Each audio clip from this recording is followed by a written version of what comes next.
You are about to witness the birth of the world as we know it today.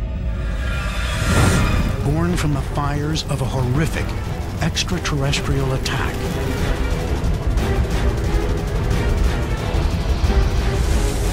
It is one of the greatest untold stories in the history of life on Earth. From floods to fire, famine to fratricide. One punishment after the next will rain down on our planet, the ultimate precursor to the biblical plagues. And as in the book of Exodus, the ruling class will be cut down, freeing the lowly mammals, once their vulnerable prey, to forge a dynasty of their own. Now, you will experience the harrowing final year of the dinosaurs. Panic in the Sky on Animal Armageddon.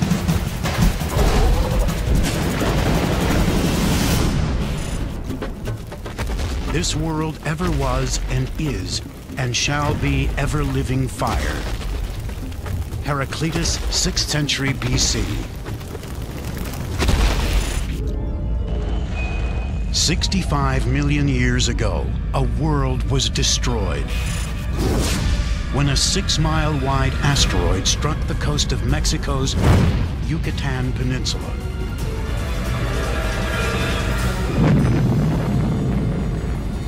$100 million megatons of energy were released, shaking the entire planet, sending mega tsunamis crashing across coastlines, and pummeling the surface with falling debris. And that was just the first 24 hours. We didn't kill everybody off on the first day, but we sowed the seeds that would kill them off. It was as if nature planted a minefield. For every day in the next year, some more of you are going to walk on this mine and get killed off by the killers, which would have been heat, acid rain, darkness, starvation, disease, you name it. The next 12 months would see the fall of one dynasty and the surprising rise of another. Day one has passed, but the final destruction of 150 million years of dinosaur rule over the Earth has barely begun.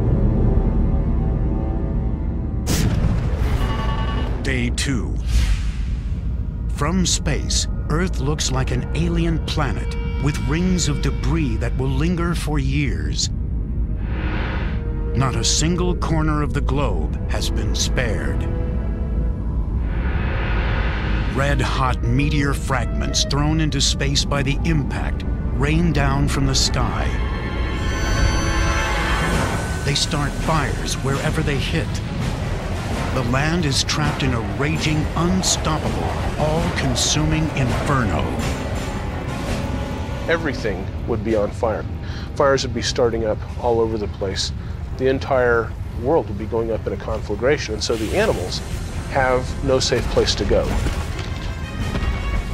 The herds would be split up and confused. They wouldn't have a safe place to run. They'd be blinded by smoke. Many of them probably died from smoke inhalation, as well as from the heat or from the fire outright. High oxygen levels in the prehistoric air make the fires burn even hotter and faster than they would today. Surface temperatures spike. Some places may have reached 1,200 degrees. Untold numbers of dinosaurs are burned alive.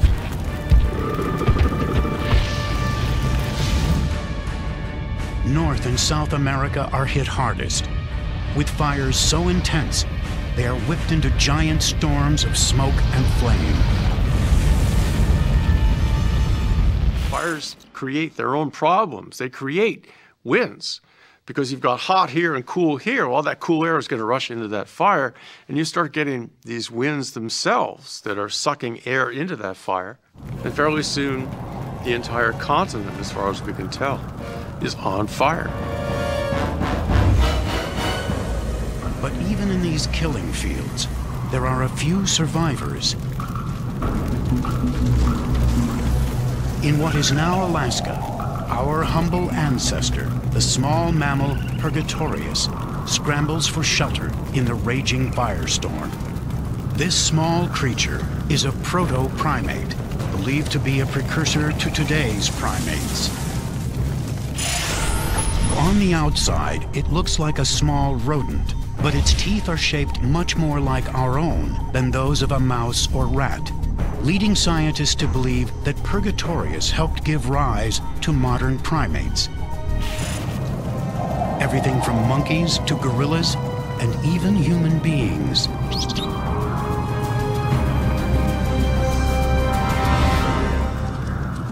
It probably scurried about, maybe had some climbing ability, but it wasn't a primate that we think of today. For millions of years, Purgatorius has been nothing but a food source for bigger, more powerful dinosaurs.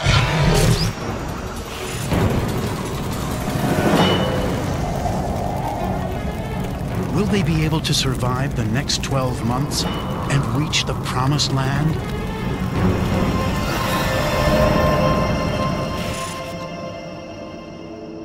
Meanwhile, halfway around the world, in what is now Mongolia, life is almost normal. The earth shook, and some debris rained down from the sky, but sparse vegetation kept the fires from growing out of control.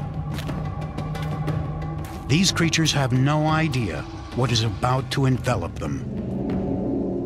The dinosaur Protoceratops dominates these arid plains. Protoceratops is a far eastern cousin of the more famous Triceratops. It's just a few feet tall, but weighs almost 400 pounds. Okay, Protoceratops is a smaller animal. They were about pig-sized up to maybe cow-sized, and they were probably also social animals. We find nests of baby Protoceratops together. We find groups of subadults and adults traveling together. So this behavior of moving in a herd probably started back in the Protoceratopsian ancestors. The small feathered velociraptor preyed on the herds. At only 3 feet tall, velociraptors were vicious hunters. Their deadliest weapon, a pair of sickle-shaped claws that could rip open its prey. It was the cheetah of its day, capable of speed bursts in excess of 40 miles per hour.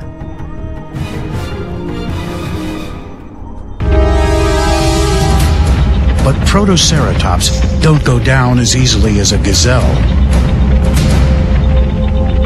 There's the famous fighting dinosaur specimen, in which you have a velociraptor and a Protoceratops that died locked in combat. The velociraptor has its sickle claw buried in the stomach of the Protoceratops. Meanwhile, the Protoceratops is using its big beak to bite down on one of the arms of the velociraptor. And they were buried by a sandstorm.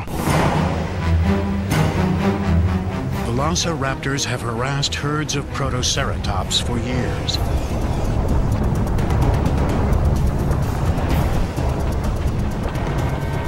But a new killer is on the horizon.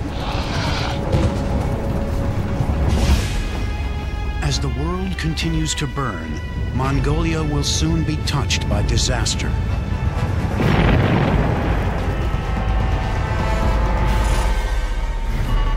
Day 3. Mercifully, the fires have diminished in North America, leaving behind a charred and blackened landscape. Tyrannosaurus rex once ruled here. Now this mighty predator searches in vain for food. He's weak and sickly, barely able to put one foot in front of the other. T-Rex is a very large dinosaur. Presumably didn't have many places or choices where to hide, and it needed to eat very often, and therefore I'm sure that as the prey was dying, the animal was unable to find its food. So the impact must have been particularly devastating for a species such as T-Rex. This weakened T-Rex sights a Triceratops. As ruler, T-Rex once feasted on herds of Triceratops. But he's not master anymore. Forgetting this, he makes a fatal mistake.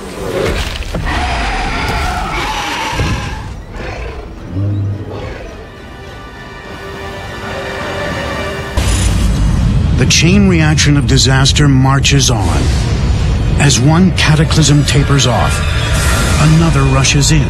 Each builds on the other with no time to recover. Storm clouds gather over planet Earth, laden with billions of tons of ash and noxious chemicals from the impact. This new plague will touch every corner of the globe.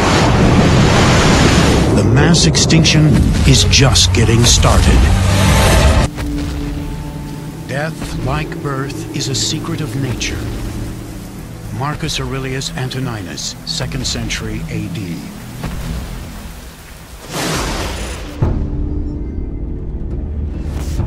In the days after a massive asteroid smashed into our planet, a plague of fire has scorched the land. Death is everywhere. The lucky few to survive see nothing but misery around them. They may have envied the dead. But this is what our ancestors, the mammals, have to survive if they are to inherit the Earth.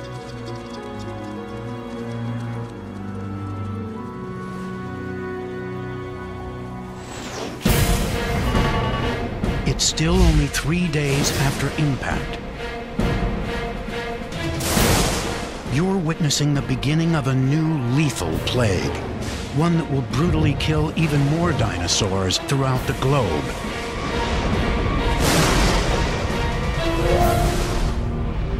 Weather systems are being altered dramatically by smoke, soot, ash, and a huge influx of toxic chemicals. The most potent is sulfur, produced by the type of rocks vaporized during impact. When the asteroid hit in the Yucatan, it landed in a bed of gypsum, a mineral that contains sulfur. Millions of tons of this caustic element would have been blasted into the atmosphere in just a few short hours. If you scoop up the sedimentary sulfur-rich stuff, it goes up in fine particulate material. The sulfur comes in contact with water in the atmosphere, and it converts, after several chemical reactions, to an acid, sulfuric acid. The skies are poisoned. Water once brought life to the world. Now it brings only pain and death. Corrosive enough to dissolve rock. This lethal rain would burn flesh on contact. With nowhere to hide, the big dinosaurs suffer intensely. In what is now Western China, a large meat-eater can't find shelter from the storm. This is Tarbosaurus, a close relative of the T-Rex.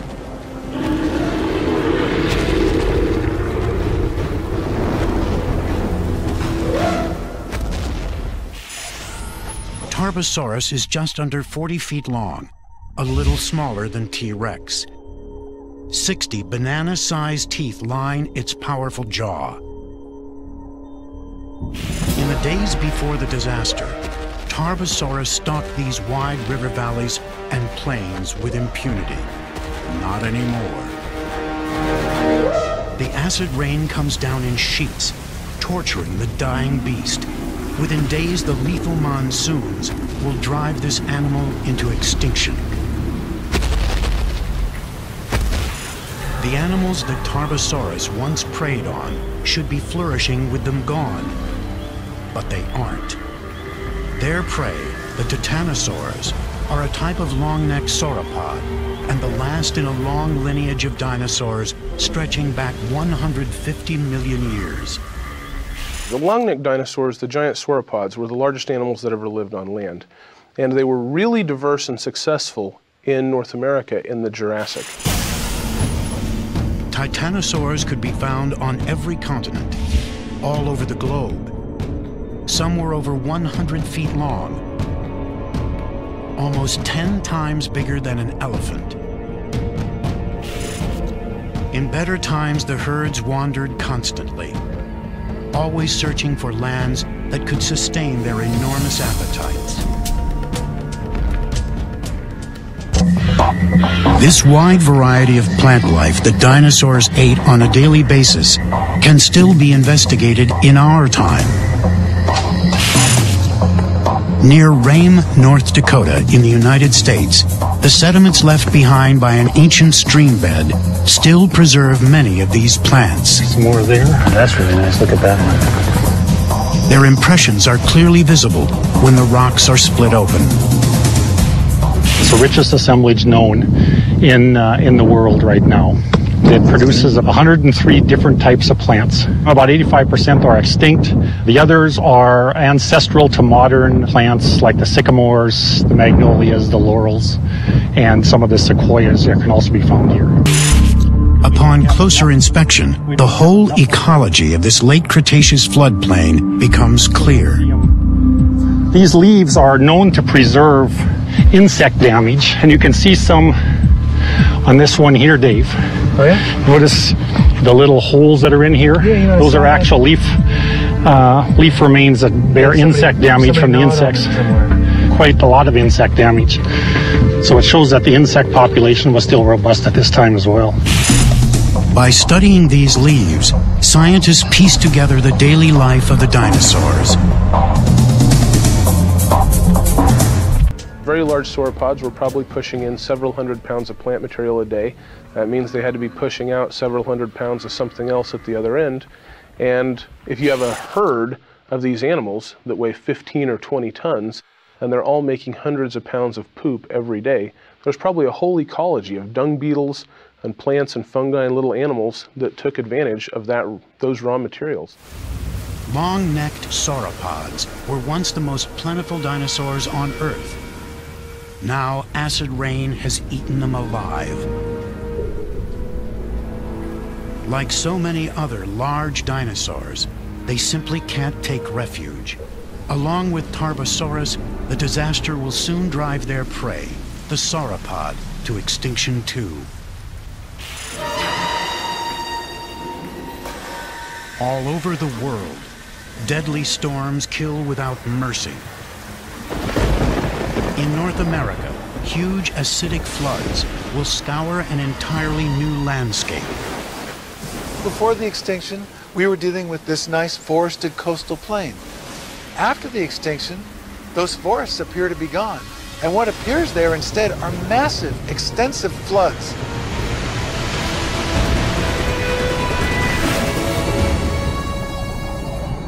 Hundreds of thousands of square miles of flooded area in the western interior of North America. But while the world of dinosaurs suffers, our ancestors, the once vulnerable mammals, look on, thankful they're being passed over. Small size conferred on mammals the ability to ride something like this out because they could seek refugia from the initial environmental destruction. From their hidden lairs, they hear their former rulers become helpless victims. Perhaps one day it will be safe to come out, but for now they must keep out of sight as death rains down everywhere.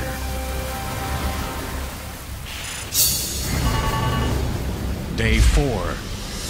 The corrosive downpour has begun to poison the last bastion of Earth's giants, the oceans. The sea once pulsed with life, home to a rich variety of animals. There are many different types of fish. An animal that we hear a lot about are animals called plesiosaurs, which would look a lot like a Loch Ness monster, basically. And then there would have been things called mosasaurs. And what mosasaurs were marine adapted lizards. very closely related to the modern Komodo dragon or to the goanna, which is an Australian carnivorous lizard. Mosasaurs got to be quite large. I would say the largest mosasaurs reached upwards of 45 feet in length. Marine reptiles like the mosasaur once ruled the seas, but now the plague of acid rain is destroying their kingdom. The once thriving seas are under siege. Ash and acid rain turn the surface water into a toxic sludge. Plankton, the base of the food chain, dissolves into nothingness. Ammonites, the squid of this time, are hit hard too. Adults can grow to huge sizes, over 3,000 pounds, with shells as large as tractor tires. The adults living in deep water are mostly unaffected, but their young spend the first days and weeks of their lives floating at the surface, a death sentence for the future of the species. My sense is that these things laid eggs that were at the surface. They were in the plankton, tiny little ammonites living in the top 2 inches of the sea. They have little air chambers, and they sort of float around happily until, of course, all hell breaks loose and the top part of the sea goes dark and goes acid and eats their little shells off. That kills them off. Any species that raises its young here is now doomed. But some find ways to make sure their offspring survive.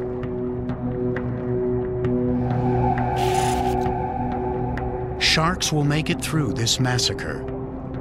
In fact, these resilient creatures have survived numerous mass extinctions, though the details are shocking.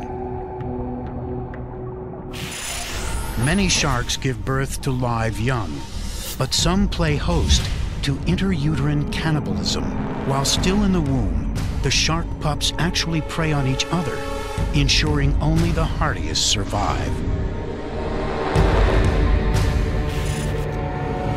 It's a brutal illustration of Darwin's survival of the fittest, but it's helped them survive for over 400 million years, while many others have become extinct. It's only day 5. And while those still alive are clamoring for protection from the deluge of acid rain, another plague draws near. Huge amounts of debris linger in the atmosphere, slowly spreading from pole to pole. Soon the entire globe will become pitch black. Will anyone survive this horrible twilight?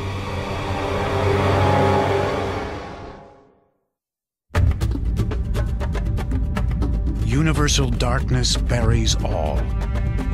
Alexander Pope, 1740s.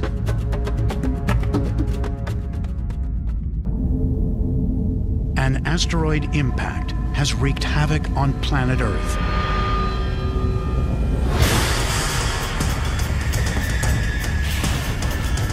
For 7 days, fire and acid rain have nearly obliterated all life from the surface world. And yet the most terrifying plague is yet to come. When the asteroid hit, over 60 cubic miles of debris launched into the air. Then came the smoke, soot, and dust created by the firestorms. Winds carried the dust and ash around the world, slowly but surely blotting out all light from the sun. Darkness enveloped the earth. Now, how long that darkness persisted is hard to say. There's one very telling thing about darkness and the impact, which is that if we look at the plankton, the groups of plankton in the ocean that went extinct and the ones that survived are the ones that can tolerate a period of darkness lasting for days or weeks.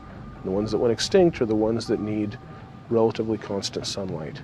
So this is really good evidence that the effects were global and total, and that the darkness lasted for some time.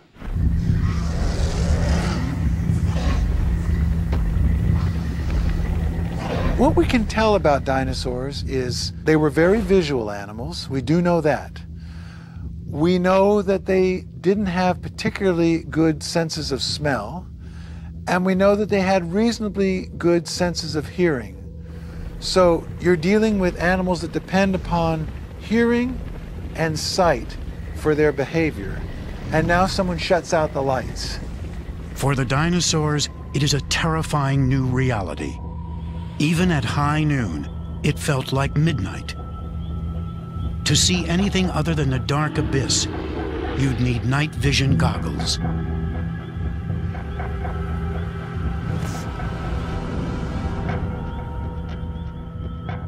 In what is now Alberta, Canada, a lone Tyrannosaurus rex searches for food. He's weak with hunger. A broken leg has slowed him down. But the darkness actually gives him a critical advantage. An excellent sense of smell guides him to prey. And with the lights out, they're utterly defenseless. A herd of Triceratops is nearby. It's so dark, they can't even see the ground, much less find plants to graze on. If you're an herbivore that relies on sight, then you're really going to have a difficult time finding food. If you happen to bump into a stand of what you eat, that's great. But if you don't bump into that stand, then you don't eat. The hobbled T-Rex closes in and snags his meal. He savors the taste of fresh meat. But this will be his last. In this harsh world, a wounded animal can't last long. 2 months pass, and there's no relief from the darkness. It's driven many dinosaurs insane. Any animal that has a brain can go crazy, and dinosaurs certainly had brains and could certainly go crazy. But I think it's a fair statement to say that dinosaurs were more than smart enough to react to this, to remember it, to be affected by it in a permanent way. But once again, it seems our ancestors are built to weather these relentless plagues. Mammals had evolved through the age of dinosaurs as nocturnal organisms. So they had developed particular parts of their brain and their senses that allowed them to navigate during the night. So if you had a prolonged night resulting from this impact event, Purgatorius or any of the mammals that survived would have had an advantage.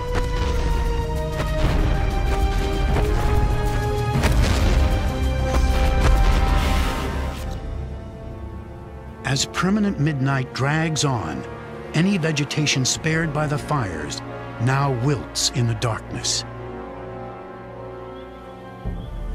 Where once you'd find dinosaurs practically everywhere, now only a handful remain. The 4-month period of darkness drives all the plant-eating dinosaurs into extinction. Duck-billed dinosaurs, horned dinosaurs like Triceratops, and the long-necked sauropods. These animals needed to eat a lot, so if they were not able to find sufficient amount of food within a relatively short period of time, that would have a tremendous impact in their populations. Not only by the fact that they would be weakened and that they eventually would starve, but also probably would have an impact in their reproductive rate. These majestic creatures, which dominated every continent for over 130 million years, are now lost forever.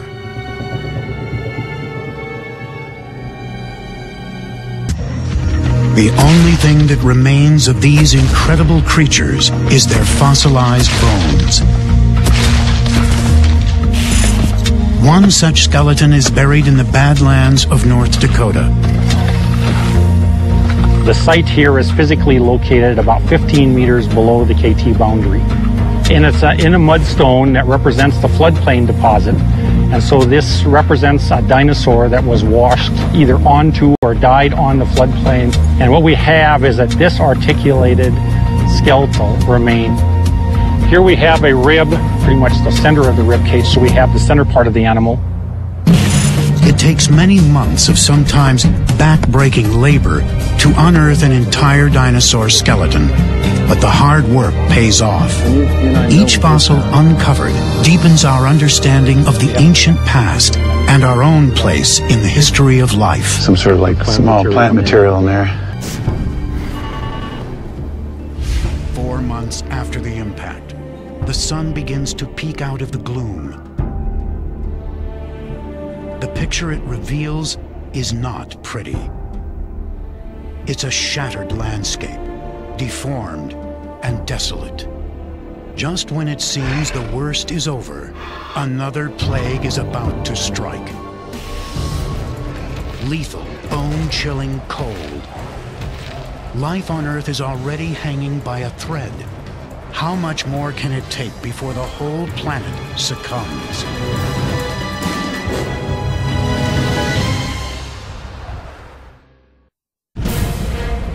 Millions of years ago, our planet was plunged into a catastrophic series of disasters.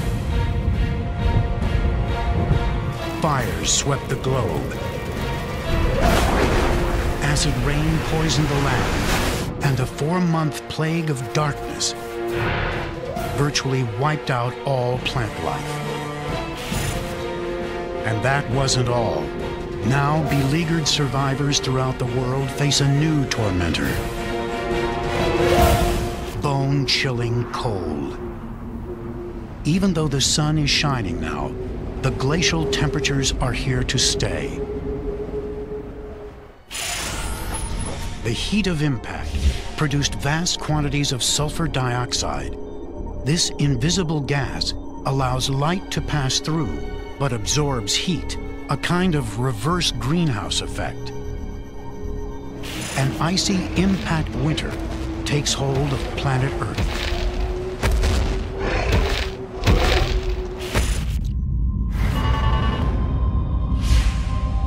After 6 months, our once warm, nurturing planet has turned its back on life. So all rules change, not just the biological rules, but the geological rules change. The way it rains changes, how much, the temperature, topsy-turvy. Day in, day out, the dinosaurs can't escape.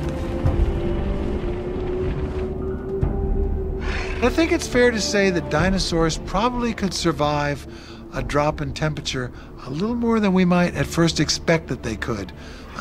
It wouldn't be unreasonable for the dinosaurs living in those north and south of the poles to have experienced freezing overnight, for example. So if cold was a factor, it must have been a cold that dinosaurs had never experienced before.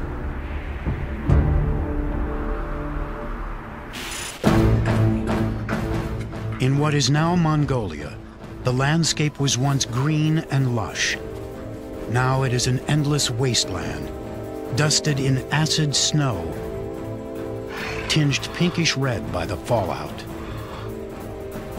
Velociraptors can't find shelter against the bitter cold. One protects a small nest of eggs, the only hope these creatures have for the future. 2 starving females target the eggs and will kill the mother to get them. Survival trumps the maternal instinct.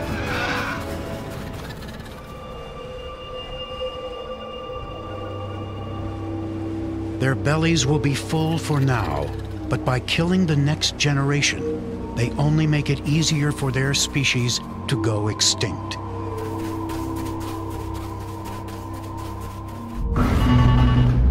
It is now 7 months after the asteroid impact. The world is tattered and forbidding. But incredibly, some creatures seem fated to survive. One of these species is our ancient ancestor, Purgatorius.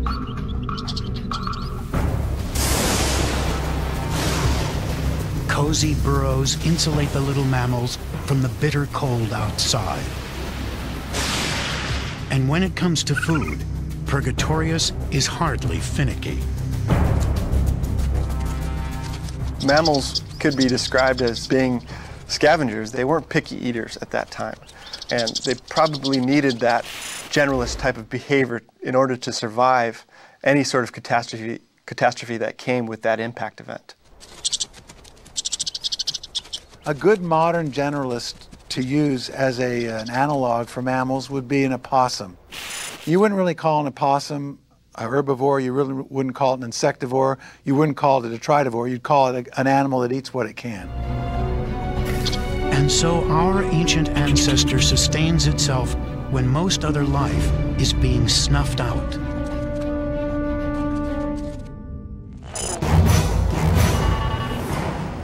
Nine months after the impact, only a tiny remnant of the dinosaur population remains. The giant plant eaters like Triceratops and the Titanosaurs are long gone. But a few carnivores like T-Rex have managed to hang on, scavenging carcasses, eating anything they can find. But even these food sources are drying up. With nowhere else to turn, they're about to turn on themselves.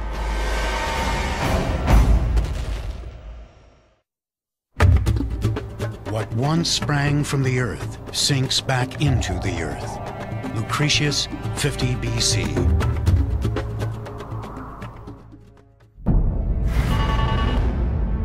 Nine months after an asteroid slammed into Earth, the dinosaurs' 150 million year reign is entering its final days. The tide has turned. The dinosaur dynasty is doomed. When we think about the extinction, we need to think about it not as something that happened on a given day, but the bad events from a given day putting a shock to the global system that lasted for weeks or months or maybe even years. And the things that survived are not just the things that survived the first day. They had to survive the entire ordeal.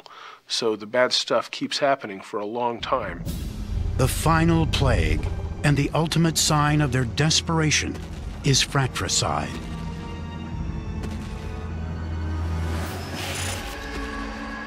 In the western U.S., food for large meat eaters like Tyrannosaurus rex is non-existent. The only food source left is each other.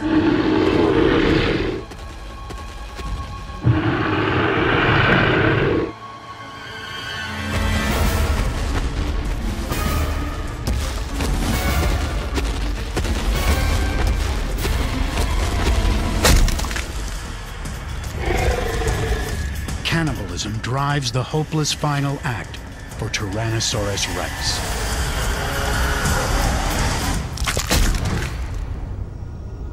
In less than a year, the relentless plagues reduced this mighty species to a single bedraggled survivor. He's too weak to stand, but knows that if he lies down, he may never get up again. In this kill or be killed world, it is T-Rex who loses the final round. This species, one of the most powerful predators the world has ever known, is starved into extinction.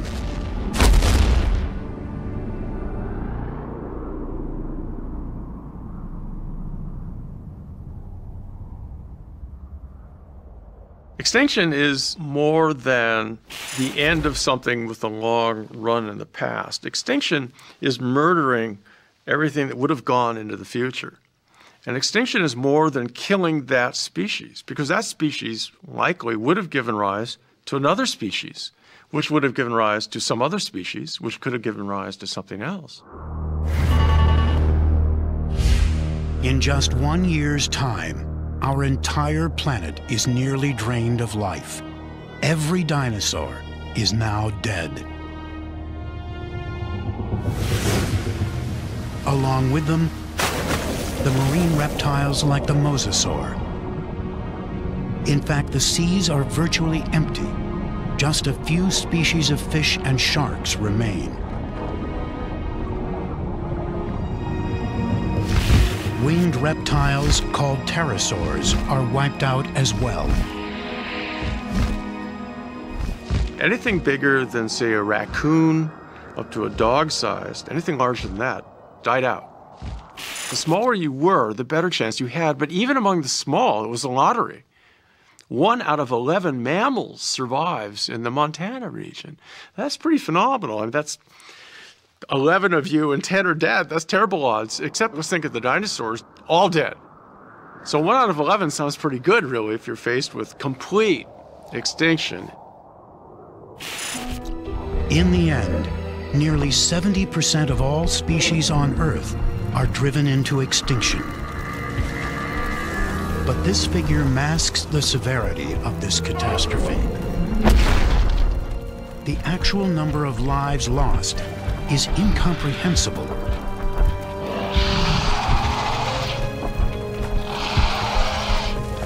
Conditions just were bad enough to kill off everything in most species.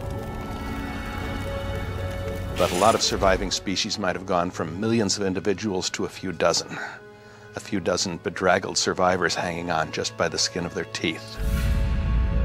Earth is dangerously close to becoming a dead planet.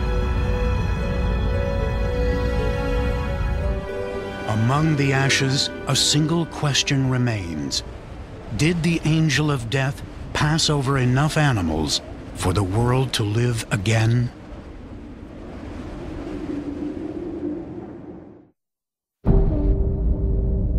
A century after an asteroid struck our planet, the massive crater is now hidden underwater.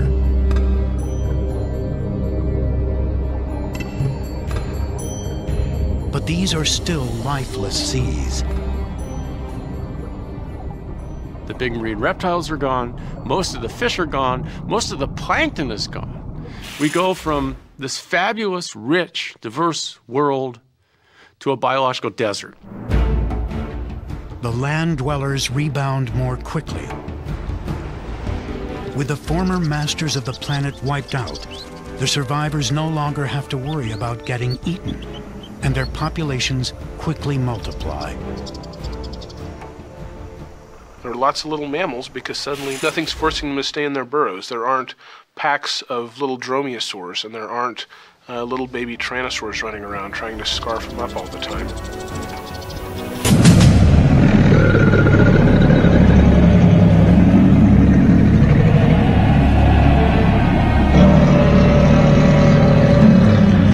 Turtles themselves dig well deep into the mud, perhaps with the first flash. Some early turtle goes, uh-oh, down at the bottom of a pond, into the side, dig in, dig in, dig in. And some survive. And the same with the crocs. But the warm-blooded animals did terribly. If we believe the dinosaurs were warm-blooded, I happen to. They were large and warm-blooded, meaning they needed a lot of food all the time.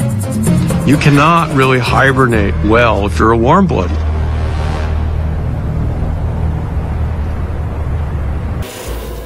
For our ancient ancestor Purgatorius, it's the dawn of a whole new day. Once they only scavenged by night. Now they can venture out any time without fear. Once prey for the dinosaurs, they are now poised to take over. The meek really have inherited the Earth. The asteroid impact was the greatest single game changer in the history of life on Earth. And who's to say it couldn't happen again? I think it points up the importance of random events in Earth history. Some things are destined to happen. Some things are not able to be avoided or changed. And some things are just random bolts out of the blue. While modern technology would likely see another asteroid strike coming, there's still nothing we could do to stop it. A kingdom that ruled for 150 million years was wiped out in one.